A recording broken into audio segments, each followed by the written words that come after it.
A situación actual dos mercados alimentarios ven caracterizado fundamentalmente por un elevado nivel de concentración da gran distribución comercial que fai que teña un gran poder de negociación frente á industria agroalimentaria, que ten un menor tamaño con carácter xeral e fronte aos produtores agrarios e gandeiros que se caracterizan fundamentalmente por un elevado nivel de atomización que fai que teñan un escaso ou nula capacidade de negociación dos precios e das condicións de comercialización dos seus produtos.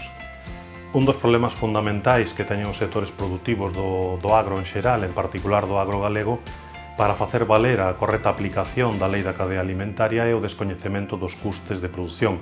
No caso do sector lácteo, que é o principal sector produtivo do agro galego, pois esa é unha realidade, non? Con este fin de dar solución a esta problemática, pois desde a Consellería do Medio Rural, a través dun convenio de colaboración coa Fundación Juana de Vega, impulsouse o desenvolvemento da aplicación Conta Láctea.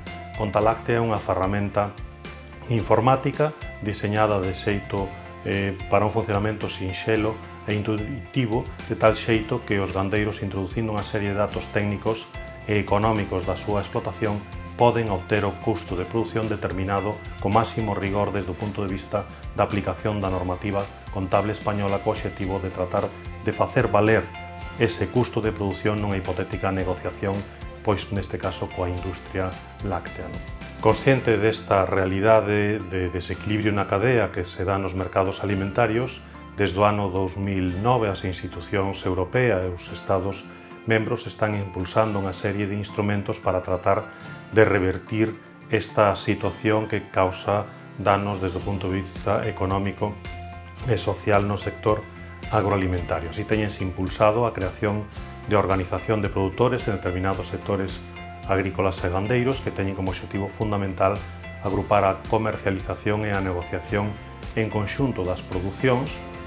Ademais, estas organizacións de produtores poden prestar unha serie de servicios aos seus produtores asociados, como poden ser o asesoramento técnico económico, logístico, o fomento da investigación e innovación, a transferencia de coñecemento, entre outras funcións. A Adega Cooperativa de Favaios é uma cooperativa que foi fundada em 1952, teve a sua primeira vindima em 56, esta cooperativa tem 70 anos, vai fazer 71,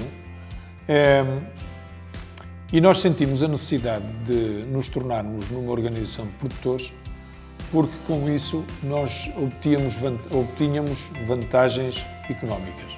Foi um passo mais. Para nós, portanto, os nossos agricultores aceitaram de bom grado isso. Sabem que têm vantagens porque se fizerem projetos que, por exemplo, para a aquisição de tratores ou instalações agrícolas ou outra coisa, eles poderão ter uma majoração nos apoios que o Estado dá de 5% a 10% e isso é significativo, ou pode vir a ser significativo. A nível de regulação, nós ainda estamos no início, não é? Nós somos a organização de produtores há 3 anos, com este 3. Ainda estamos no início. No entanto, já trouxe algumas alterações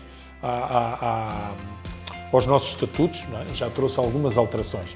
E é isso que eu digo, quer dizer, essas alterações, de certa forma, são bem-vindas, porque permitem que a cooperativa se modernize mais rapidamente. Não é? Essa organização de produtores permite que os nossos agricultores estejam fidelizados à cooperativa, não é? E à organização,